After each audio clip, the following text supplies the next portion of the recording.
Good afternoon, everyone. Hello, and thank you for joining us today. I am Miriam McHugh, Director of Philanthropy here at the Art Institute of Chicago, and it is my pleasure to welcome you to the museum and today's lecture, Capturing the Electric Pulse, O'Keeffe in the Stieglitz Circle. Additionally, I want to give a warm welcome and thank you to the members of the Buckingham Society joining us this afternoon. The Buckingham Society recognizes and honors those who support the Art Institute in their estate plans whose commitments help support the museum. As we begin, a brief reminder to please silence your mobile devices. Today, we are fortunate to be joined by Annie Morse, an independent art educator and curator who has worked with the Art Institute of Chicago, the Hyde Park Art Center, Columbia College Chicago, and 3Arts, among other organizations. She's earned a master's in 20th century art history, theory, and criticism from the School of the Art Institute, and a master's in libraries and information science at the University of Illinois, Urbana-Champaign. Now, please join me in welcoming Annie Morse to the stage.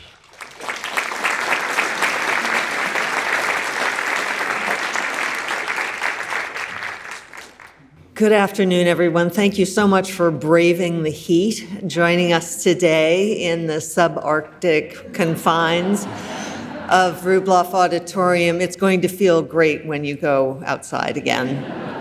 You'll hold the heat. I am thrilled to be here with this topic for this show. It's been a real pleasure to work with the curators of the exhibition, my New Yorks. It's been wonderful to learn from them and to see work which we would not otherwise have a chance to see. They have really gone to great time and trouble to find works that are relevant to the thesis of this show, and I hope that you'll return to see the exhibition many times and pay attention to some of those labels and the collections from which they found them.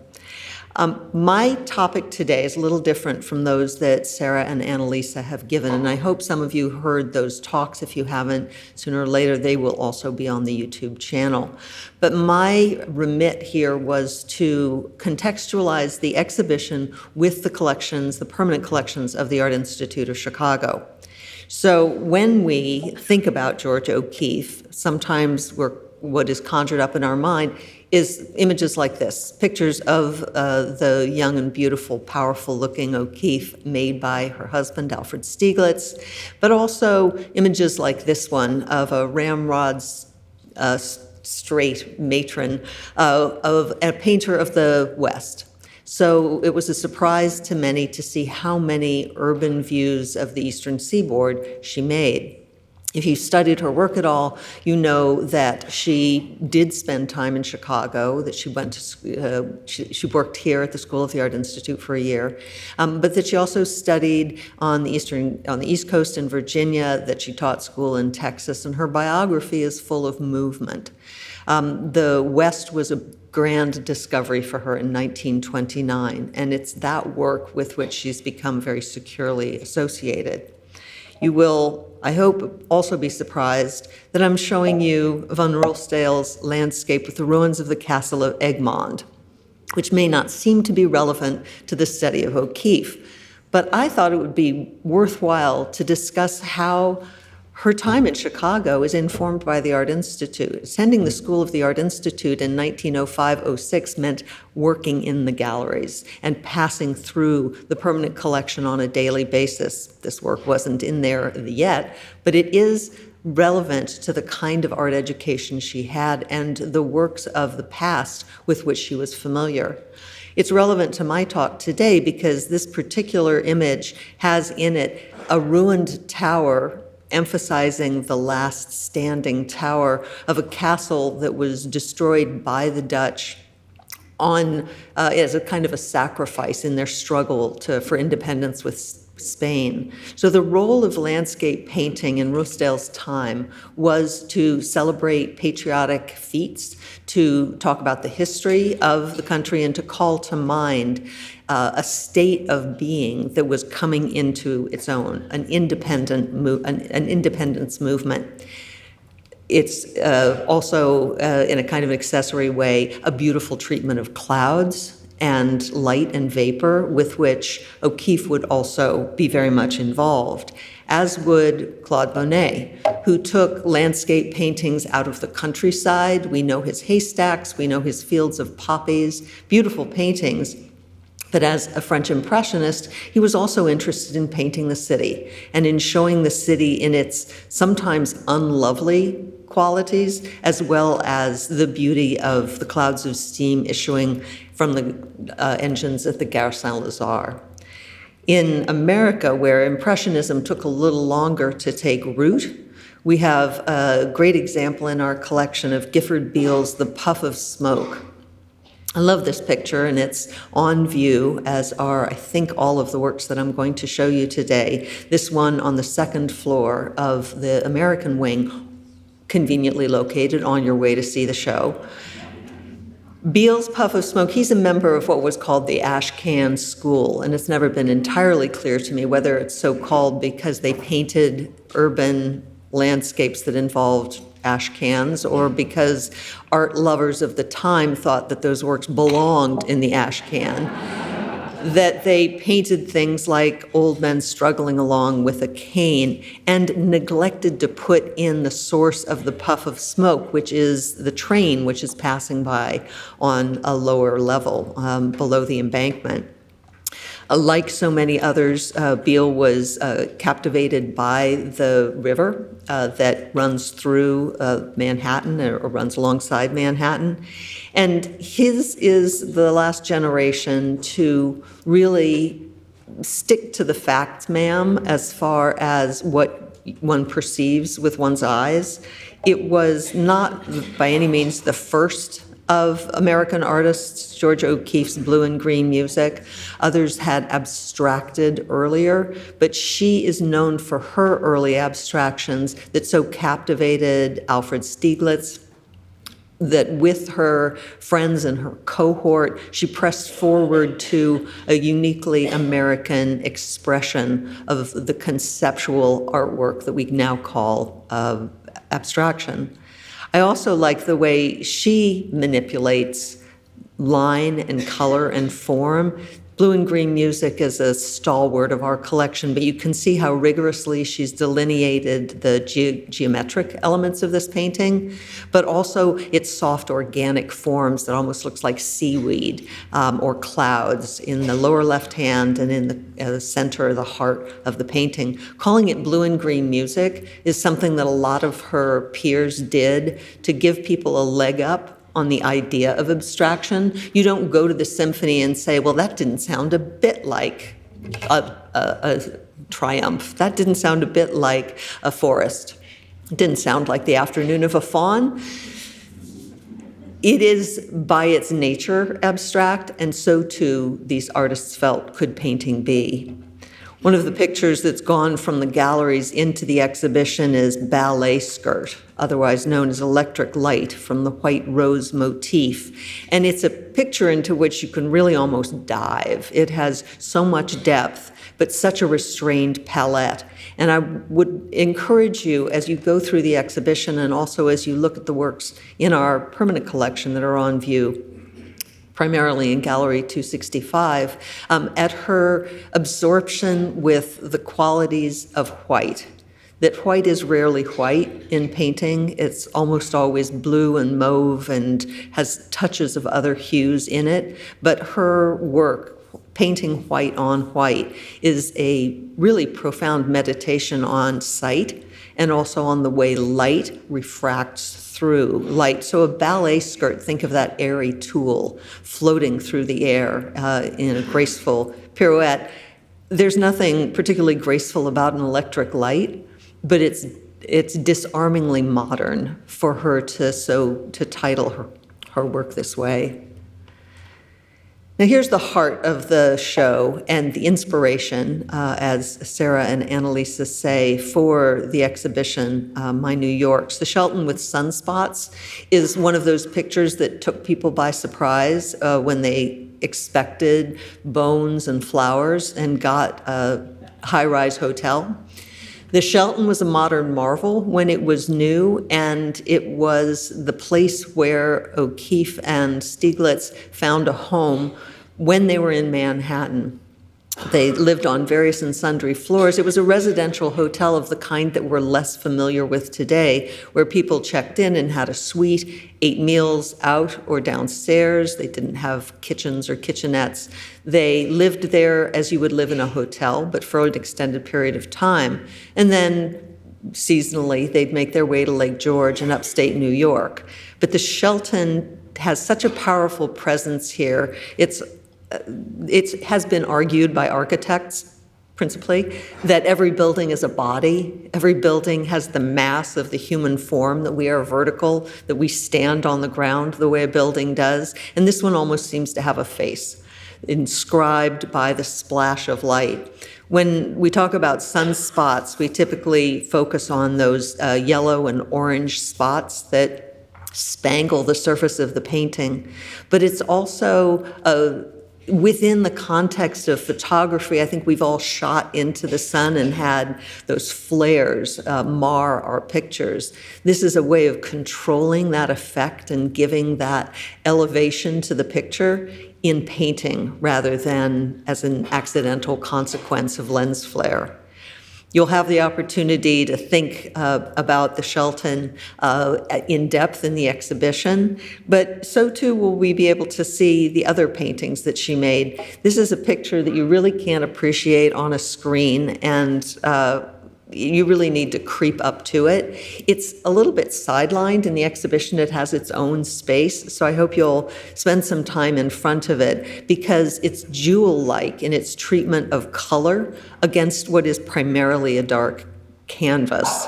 The canvas of the city itself, with the dark massing of the building, is animated by the lights on Lexington Avenue that go twinkling forward. Here's Lexington Avenue reaching up here, and there's a very poetic quotation from her about the way it looks like electric lights sparkling inside a bottle, making their way and moving through traffic. What was the Beverly Hotel is now the Benjamin Hotel in Manhattan, and it was a rather whimsical building with a rose window that just caught her attention also from those upper stories of the Shelton in which she lived. I think it's a consequence of Stieglitz getting an awful lot of attention over the years. We're kind of downplaying him in this exhibition. He's important, obviously, to her career and to the career of so many of her peers. This is his artwork, of New York from the Shelton. And so too is this, a slightly less exquisite picture, but an extremely descriptive one. I want to point out that while the low-rise buildings stretch out throughout Manhattan in a way that you would not see today, the bridge is a focal point. And while today, every time we see a smokestack belching black smoke, we think, ooh, bad pollution, in the 1920s and earlier, it was progress. It was industry. It was American exceptionalism. It was something really marvelous to see the muscle that drove America forward. And so his From Room 3003 or 3003 is a kind of a roadmap for the dynamism of Manhattan and its stretch for people from all over the world and all over the country. Her view of the East River from the 30th story has a lot more, peace. What's the word for it? It has a kind of preternatural calm. Part of it is in the brush strokes that make the East River look like a pane of glass. Part of it is the very delicate chroma, the very delicate palette that she's employed with blues and very few touches of reddish brown on the rooftops. The way the smoke rises, falls, the way the wake of the boats splashes light onto the surface of the river is very delicately and carefully done. And it's different in many ways from the work that we would associate with her later body of work. In the same time period, Bernice Abbott is a woman who is making a career as a fine art photographer. I have it on anecdotal evidence that she was not a fan of Alfred Stieglitz, that she didn't care for his pictorialist photography, that she resisted some of this coterie that he had drawn around him of the artists and the collectors and the members of society who sat at his feet and really did listen to him hold forth about art with capital A. She's still captivated by the city of New York, as so many artists were. And 40th Street between 6th and 7th Avenue is not on display now, but you can hit our website. And I recommend strongly seeing her body of work if you're not familiar with her. Here she's been in the right place at the right time, or made herself get to the right place at the right time to show the stair steps, the setbacks of Manhattan skyscrapers in a really beautiful way. Charles Sheeler's New York of 1920 is a drawing. It's ink on Japanese vellum, and it's the most subtle, beautiful thing. We had a Sheeler show a number of years ago here, and it really expanded my ideas of what his work was, because he was also a very skilled photographer, as well as having a wonderful rendering drafting hand. And he often copied his own photographs or used those motifs for the works that he did on paper, or for that matter, in painting. Sheeler here reduces the noise of the tumult of New York, of the busyness of the architecture, taking it down to a very meditative level. And other artists are also taking this approach. One of the many artists in the Stieglitz circle, supported by Stieglitz as a gallerist and friend, was Arthur Dove. This is his Silver Tanks of 1929. It's abstract, but yet there are recognizable elements. It draws you in to inquire what you're seeing, and then sends you gently back to take into consideration what this motif might be.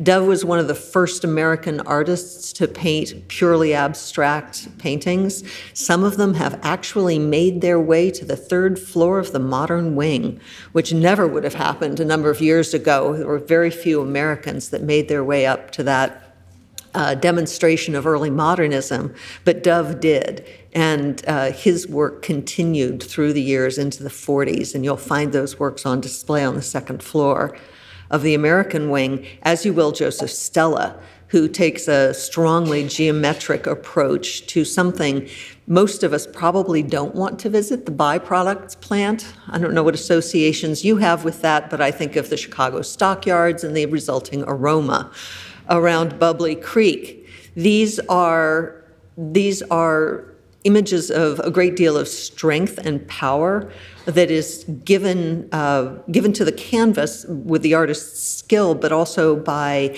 resisting easy interpretation. It's not a photograph of a byproducts plant, it's an interpretation or a vision, with the lights that may not all have been on at the same time, but intersecting in a really dynamic way.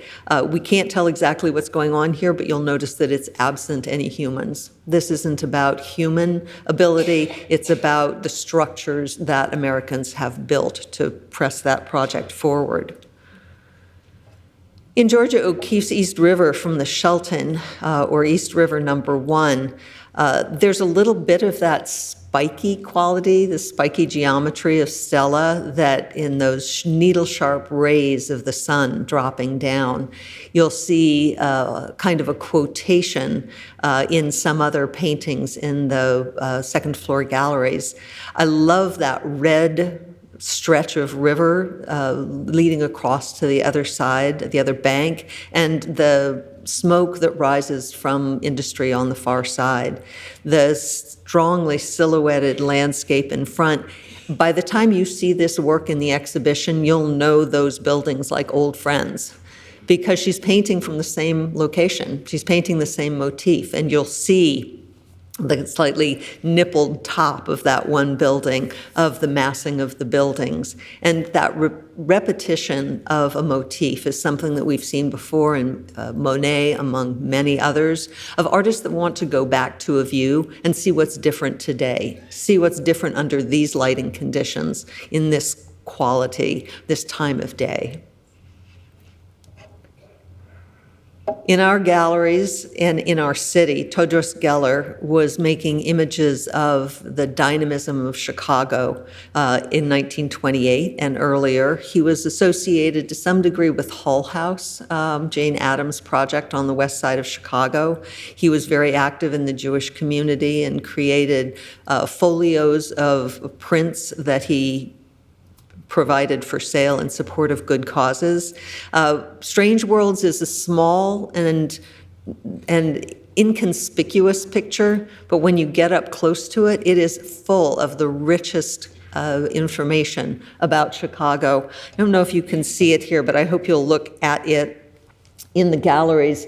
Here's the news agent in front of his wares, the proliferation of newspapers at this time of our lives, where the diminution of newspapers makes this particularly poignant. So many different newspapers, so many different approaches. And he has become part of their geometry, with his cloak even down to the shape of his beard. In the background, a hubbub of movement of people hurrying back and forth, the ascent to the L immediately behind him, and the L itself just past, just out of our view on the right-hand side. The modern structures of Chicago that came into being in the immediate run-up to the Great Depression are still with us today. Many of them, the Carbon and Carbide building, the Palmolive building, which is now the Drake Hotel, were much rendered by Chicago artists because they were our pride and joy. They were the way in which Chicago asserted itself to the world. And Todros Geller was there for that and to make the lasting images. But it's not always about the city. I mentioned Lake George, the upstate New York refuge of the Stieglitz family. They had a really generous compound up there. All the Stieglitzes got together at one time or another in the summer. I think it's fair to say that Georgia O'Keeffe was not overwhelmed with love for the entire family, that she found them to well, as my stepfather used to say about us, the Morses don't reunite, they swarm. So they had a tendency to be, in the aggregate, a very powerful counterpoint to what you might think of as a restful summer. However, it was full of the most beautiful motifs, and you see side by side here Georgia O'Keeffe's Spring. There is a night version of this in the exhibition and this daytime version in Gallery 265. And I've paired it here with a photograph by Stieglitz that shows the object itself, because it's interesting to see the choices that she has made in rendering this structure with its appealingly simple geometry. She's done away with the chimney. She's given kind of a graceful organic curve to the flagpole that's out front. But she's also decided to include the power lines that run in. It's a very interesting way to compare and contrast the approaches that two very different artists can take to exactly the same object in their field of vision. And I hope they'll forgive me for adding this photograph, which is not in the exhibition. Georgia O'Keeffe's farmhouse window and door belongs to the Museum of Modern Art in New York City, and I've been looking at it as much as I possibly can because it is a very, very beautiful painting in my eyes, not least for its rigorous simplicity. It has a very restrained palette. It's superficially quite simple, but when you start to wonder how that farmhouse window got in front of the farmhouse door, it takes on a kind of a puzzle-like quality. Some of that was revealed by Alfred Stieglitz's view of the house in Grape Leaves, which shows that window potentially, or one just very like it, with the shutters on either side and the ornamental modeling over the top. What it doesn't reveal to us is how that, what looks like an exterior door, came to be inside the house. And that explains to a very great degree how we are looking in a window at a door that's perfectly framed and illuminated, artificially or naturally, with the shadows dropping down, not only from the shutters on either side, but from the panels of the door itself. This verticality is really central, I think, to my New Yorks, that even when it's not a picture of New York, there's a certain quality, there's an upward look that she really privileges in a lot of her paintings. The White Place in the Sun is a good example of this.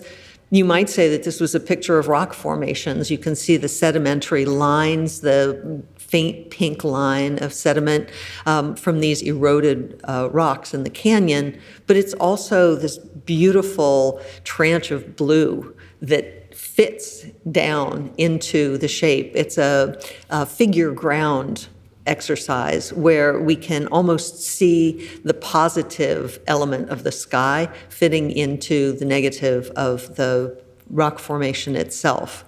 She likes us to look up.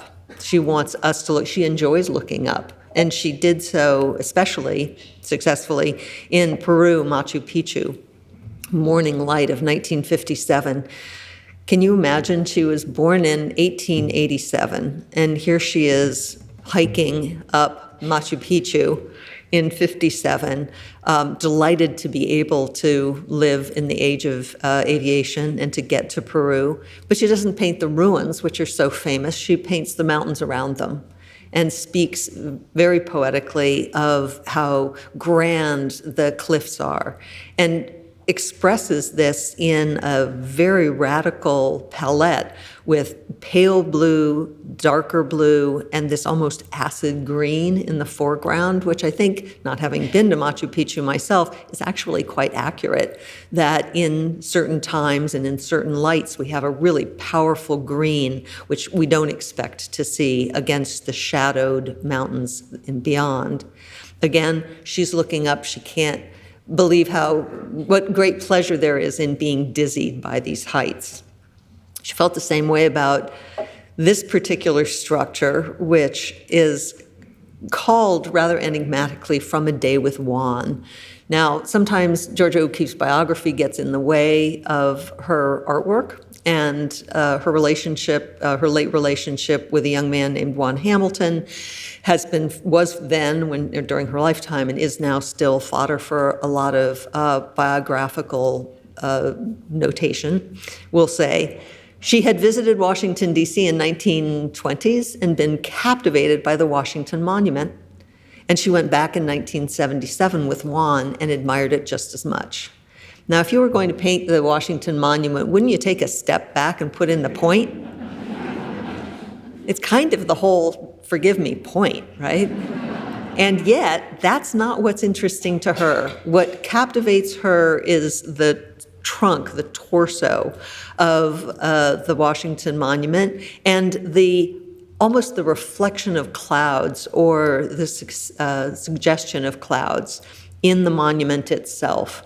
The way it's grounded, the way it's seated in the earth is not included. Its obelisk top is not included. It's the looking up. It's the filling your eyes with this monument that she manages to express in this painting. And I hope you'll look closely at it when you have a chance.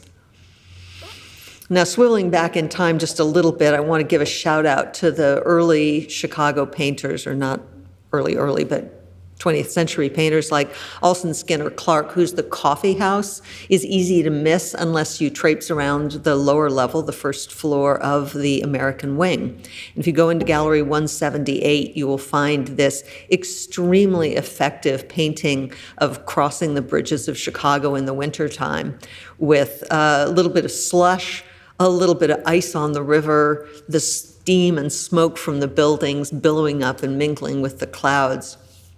It's not a famous picture, but it's one of the few that we have on view of artists working in Chicago, treating Chicago unsentimentally. They're not trying to make it any prettier than it is. They're painting what they see, which is a part of the really strongly the modernist tradition. And it will be carried forward. This is from 1905-06. Ladies are wearing high-button shoes and big Bertha lace collars. In 1910, John Marin is painting street scene. This is a watercolor, less likely to see it often because these works are fragile and need to be carefully minded. But he too is expressing the verticality of the city, the marvel of modern technology, and buildings that are tall because they can be tall because we have elevators. And thank you, Mr. Otis, for giving us the opportunity to live and work on this 15th, 16th, or for that matter, the 30th floor. His street scene is another very radical. I would argue that this is still a very pretty view of the city, and that he's challenging us to a greater degree with Red Sun, Brooklyn Bridge. The red sun, presumably through the haze of pollution which accrued to Manhattan at that time, but then the struts of the bridge itself, which you will see Georgia O'Keeffe's rendering of in the exhibition, almost slashing through the composition. It's a very interesting way that he tells the story of land and air, of the past and the present, with the modern miracle of bridge building that is also contains a sailing ship on the water, these old buildings down in the south part of Manhattan, very much present then and still to some degree today, and then a horse, presumably drawing a carriage, which would have been part of the landscape of Manhattan at that time. How different is John Marin, who was one of Stieglitz's longest lived and also favored artists, with this work by Charles Demuth, who was a Lancaster, Pennsylvania man who showed with Stieglitz at his galleries, who had a very different vision and a very finely crafted hand. I'm very fond of his works for that rigorous formalism, but he also contains poetry in these geometric constructions. You can see the shadow of industrial buildings laid against a somewhat ambiguous calendar that is not a calendar, with numbers that don't seem to accrue to anything that we can immediately recognize. But the enumeration of goods and products and services and people explain perhaps the title business. And similarly, he paints this beautiful, I think it's beautiful, Home of the Brave in 1931. Those of us who miss all of the water cisterns on the roofs of Chicago will respond to the black mass atop the factory here. He's made a very interesting decision to bleach out the bottom half of this industrial building with what looks like strong sunlight. The smoke is streaming purposefully off stage, so to speak, and even the sky has a significant debt to cubism, of which these artists would have been aware, but not adopting it slavishly, not trying to match Picasso or his peers in Europe, but to create an American vernacular. I love the way he's included this absolutely unnecessary and yet essential little number 72 down here, like a route marker. And the light fixture here, which could very easily have had red, green, and yellow, but does not, because that's the choice that he made. It's worth mentioning Helen Torr. Everybody here knows all about Helen Torr, right? Yeah, I thought not. She's one of very many women making art in the 20th century about whom nobody had heard enough until some bright spark wrote a doctoral dissertation. It's very important that we keep rediscovering artists who had an exhibition history, who had jobs, who made work, who were in collections, but didn't make it into the art history survey book. Helen Torr had the good fortune, I think, on one level, to be related to, as a girlfriend and then I think a wife, to Arthur Dove. But she was an artist in her own right, and unlike Georgia O'Keeffe, did not become part of our American canon. You can see her work in our galleries, and I hope you will seek her out. Now, it's going to seem like a little bit of a shock to the system. I am very much afraid. If I switch to the next slide, so hold on to your seats. This is Joan Mitchell's city landscape, and if you visit the modern wing, you know this picture. It's on the second floor, kind of kitty-cornered from a Jackson Pollock. Joan Mitchell has recently been feted to a greater degree because there was a big retrospective of her artwork. She is a local girl, having been brought up on the North Shore of Chicago. City Landscape is only 30 years after Extemporaneous.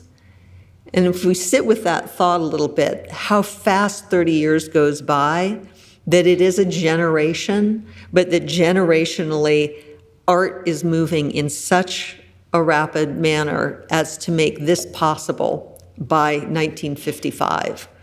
Now, when we acquired our Pollock, there was resistance to it. There was resistance to the acquisition of de Kooning's excavation, for example. There were trustees who thought this is just untried nonsense. It hasn't stood the test of time, and we have no business collecting this nonsense. And then, of course, people come around and begin to think it's pretty good. Modern and contemporary art consistently asks us to evaluate it. This is brand new, whacked out modern art to somebody who doesn't spend a lot of time with modern art. So the way in which we look at O'Keeffe, I think, can benefit from that as we recall how modern she is, the risks that she took, how strange her works might have looked to eyes unaccustomed to modernity, and yet how fond we are now of looking at pictures which seem to us to be a window into a bygone era.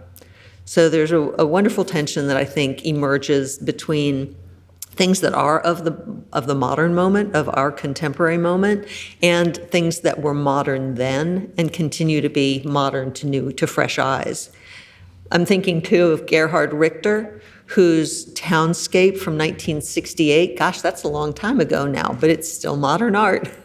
And we are rich in Richters, not only through prior gifts and purchase, but also through the Edlis Neeson collection, which came to us in the 2015 period. This is a work that you could almost imagine would have served as a sketch or something someone might have made from a Stieglitz photograph. So it gives us a bird's eye view of a town, somewhat ambiguously non-specific. It doesn't tell us what town with a monument or a church or anything that could be readily identified.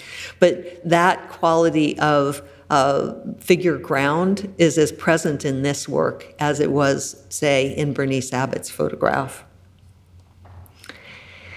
Now, another work that I don't believe is on view today, but might be up on the third floor of the modern wing, is Martin Wong's Sweet Oblivion. This is a picture that I really wish I could quiz Georgia O'Keeffe on. I would love to ask her opinion, because there would be things about it that would seem very strange to her, and there are other things I think she would understand instinctively. It's a nighttime view with a kind of a dark, threatening, reddish sky, as if there's a distant blaze. The title, Sweet Oblivion, actually is only a fragment of what is written in American Sign Language in the upper left-hand corner, or the right-hand side, I think, which is Sweet Oblivion, Clinton, on the other side of Delancey Street. So if you know New York, you know that's on the Lower East Side. That's where Martin Wong lived. This is a view that he had from his loft or apartment of a building, a tenement building that was almost in ruins. And so I'm bringing this back in a very funny way to the ruins of Egmont, to the Jacob van Ruysdael that got us started, and the idea of buildings and ruins as part of an American identity.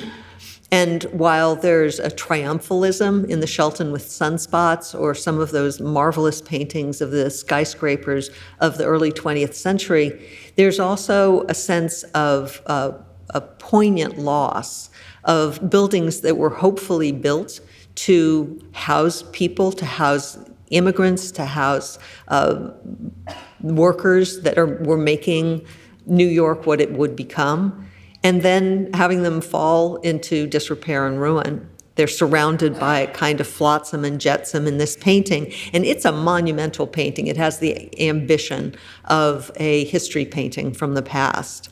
I think she would have understood it, and I think there's something about that also in Black Cross, New Mexico, which is the work most closely identified with the Art Institute, because it's been here since 1943.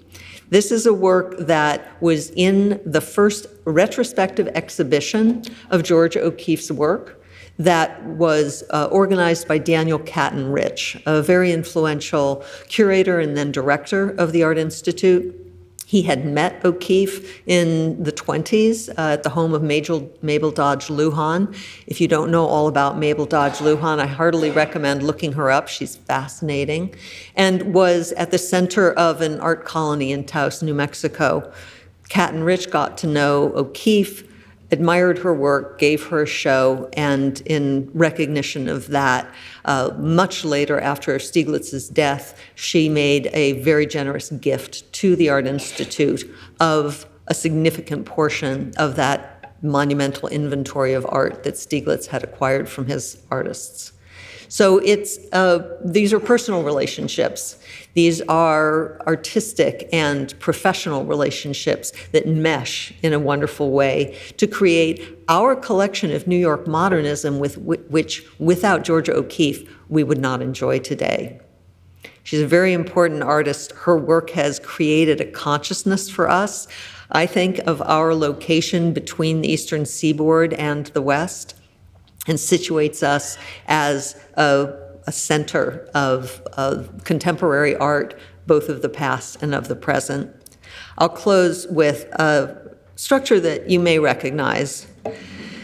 Roger Brown's Leaning Tower of Toohey. There's a lot of whimsy in Roger Brown, but there's also a deep love of place. And I think we get very excited when somebody wants to take something like this down, as nutty as it is. Roger Brown, another student at the School of the Art Institute, coming from someplace else to make his home here and lending an identity, taking an identity from Chicago and also lending his identity to us. I want to thank you so much for being here today. We'll put up the back of Georgia O'Keeffe's perfectly coiffed head by Carl van Vechten from the 1930s. We'll pause here for a moment. I'll thank you for your attention today and say if anybody just can't wait to get into the galleries, please take this opportunity to exit stage right. But we will stick around. We have friends and colleagues who are going to bring, yes, they're waving their arms, who are going to bring microphones down so that we have time for questions and answers. If you are in the gallery up here and you want to ask a question, could you please come downstairs because we don't have the bandwidth to get upstairs, but we welcome your questions, and once we get organized, we'll get started with that. Thank you.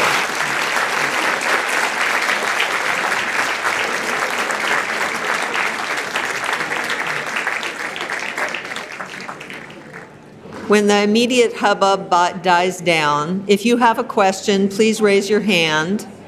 And one of our two, is there still somebody in the back? Yes, there's somebody in the back. So we're not going to be able to see your hand. If we can ask you to leave quietly and please respect our neighbors. I think there's a question. Did I see a question here? Right there? There we go.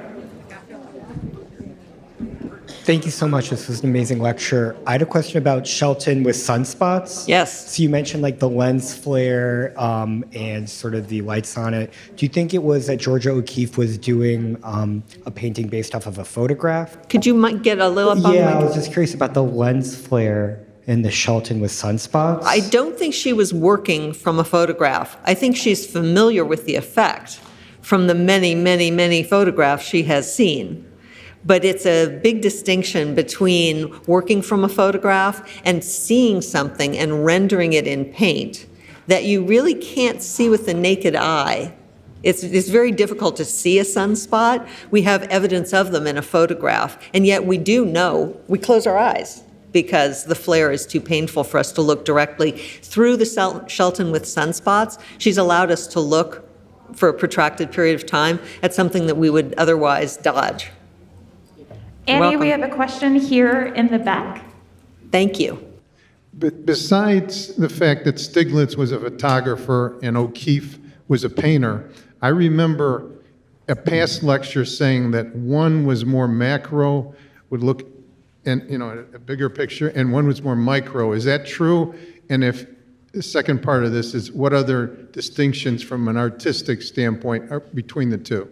Yeah, it is. It's an interesting question, too, because my first default is to say, oh, well, one thing that's kind of obvious is that the photography is in black and white and the paintings are in color, except that some of her paintings are almost monochromatic and some of his photographs were hand-colored.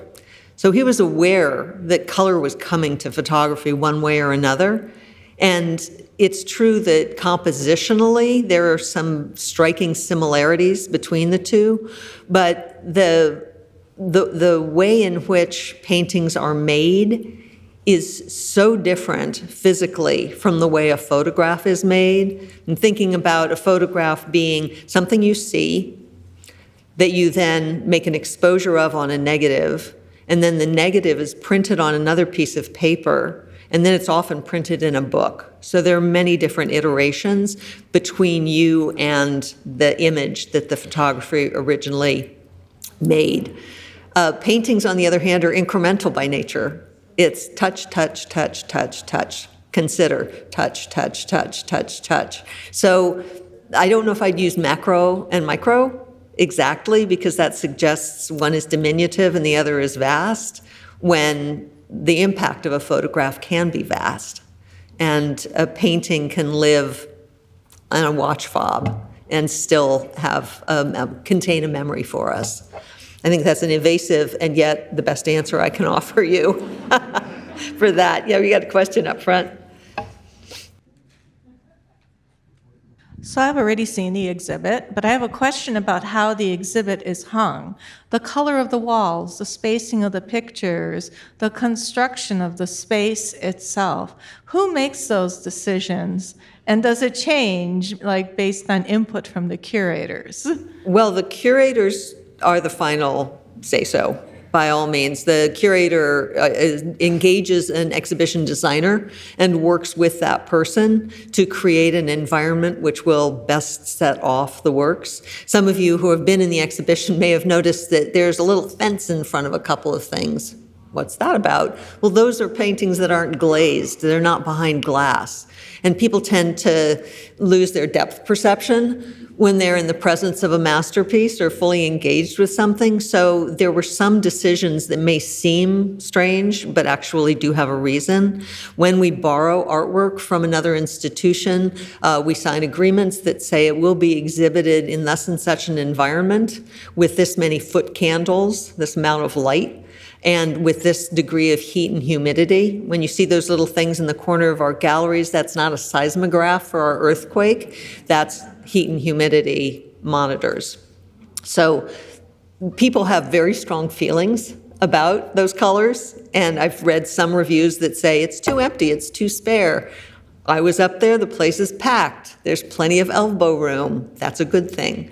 So it is a negotiation, and it's very, very carefully considered. Yeah, you have another question down here, and then maybe... Actually, Annie, we have a question. Yes, you ready? Back up Yeah. here. Why doesn't O'Keeffe sign her paintings? Why doesn't O'Keeffe sign her paintings? She's really coming onto the scene at a time when artists are beginning to understand a painting as an object in its totality, and a signature becomes a distraction and also looking a little bit old-fashioned. So it is still something that artists wrestle with today. Is my signature owning this work important to the viewer, or is it something that I can just as easily put on the back? Is it something that positions the artist literally on top of the artwork, with a signature? Or is it something that can almost be playful in contemporary practice, where somebody can say, I don't care for your modernist conventions, I'm signing this work of art. And that's part of the impact that the work makes. So it's an intensely personal decision, and I think she would resist, beautiful though her handwriting was, signing her artwork, because it would be a thing in the picture that wasn't there in nature. Does that make sense? We had another question, I think, down front. So you mentioned the Black Cross in your Black last Cross, New discussion. Mexico. It seems so out of character with any of the rest of her works that were shown up there. As a person from New Mexico, those aren't New Mexico hills. So I'm curious why this particular symbol? What do you think? And particularly from 1929. Right. It is from her experience of the very large wooden crosses which were erected by members of the Penitente, the Catholic sect, and they were sites of pilgrimage where people would go to worship, to pray, and set out in the landscape around nothing. There is a uniformity to these hills that makes them into something other than a graphic depiction of the actual landscape. When she had an opportunity to paint a particular place, she did. But in this case, she's given us, and again, this relates to photography in a very interesting way to me. The crosses are huge, but she hasn't shown us the whole thing, the same way she did with the Washington Monument. She's zoomed in to something that would have been way up high, almost as though she's viewing it from the top of a ladder, which she is not. She has given us a privileged view, and I don't know if you can see it here. You can definitely see it in the galleries, but there are pegs here in the crossbar that are holding this cross together. And it's almost impossible to reproduce, but when you see it in person, it's very clear. And so she's really focusing intently on the near. But then this is also, there's a little moon, there's a little moon up here in the sky. Here's my zoomer up here. And you can see the sky, the horizon line. So it's a composition, it's a meditation on color and form, but it's also based on something that made an enormous impact on her personally, seeing these huge crosses in the landscape. Yeah, I hope you'll get a chance to see it in person because it is quite impressive. I think we're probably just about out of time. Does anybody have a last question they want to ask? We have one final question here in the center. Ma'am, I'm behind you. Ma'am, oh, I'm sorry. Thanks. Up in the galleries, there's the cityscape with the Stieglitz signage in red. Yes. And the notes refer to some ideas about why that's there, but could you speak to that, please? Sure. I don't have a slide of it, but you will see that there's a neon sign that spells out Stieglitz. It spelled out something else, which doesn't immediately leap to mind. So it is one of the rare cases of a Stieglitz-O'Keeffe in-joke, where she literally embeds his name in an otherwise sober-sided painting. There was a little bit of a vogue among artists, and Charles Demuth is the most famous of these for making abstract, I won't say surreal because that carries us off on another tangent, but making abstracted portraits of one another. I saw the Circle 5 in Gold as one of his portraits. He did a portrait of Georgia O'Keeffe. She may have embedded that text as much as a nod to Demuth as it was an homage or a tip of the hat to Stieglitz. He was also, in his own way, a celebrity. And people came to him for advice. They came to listen to him talk about art. There is a very valuable old book now called America and Alfred Stieglitz. if you can imagine that degree of celebrity that is made up of people's thoughts about him, reminiscences about him, homages to him, poems about him.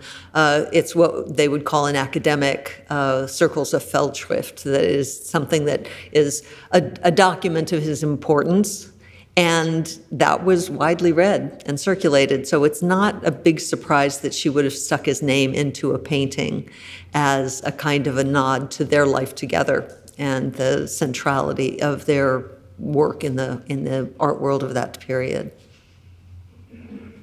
Any last thoughts or questions? Well, then I think we'll make way for the galleries. Thank you so much.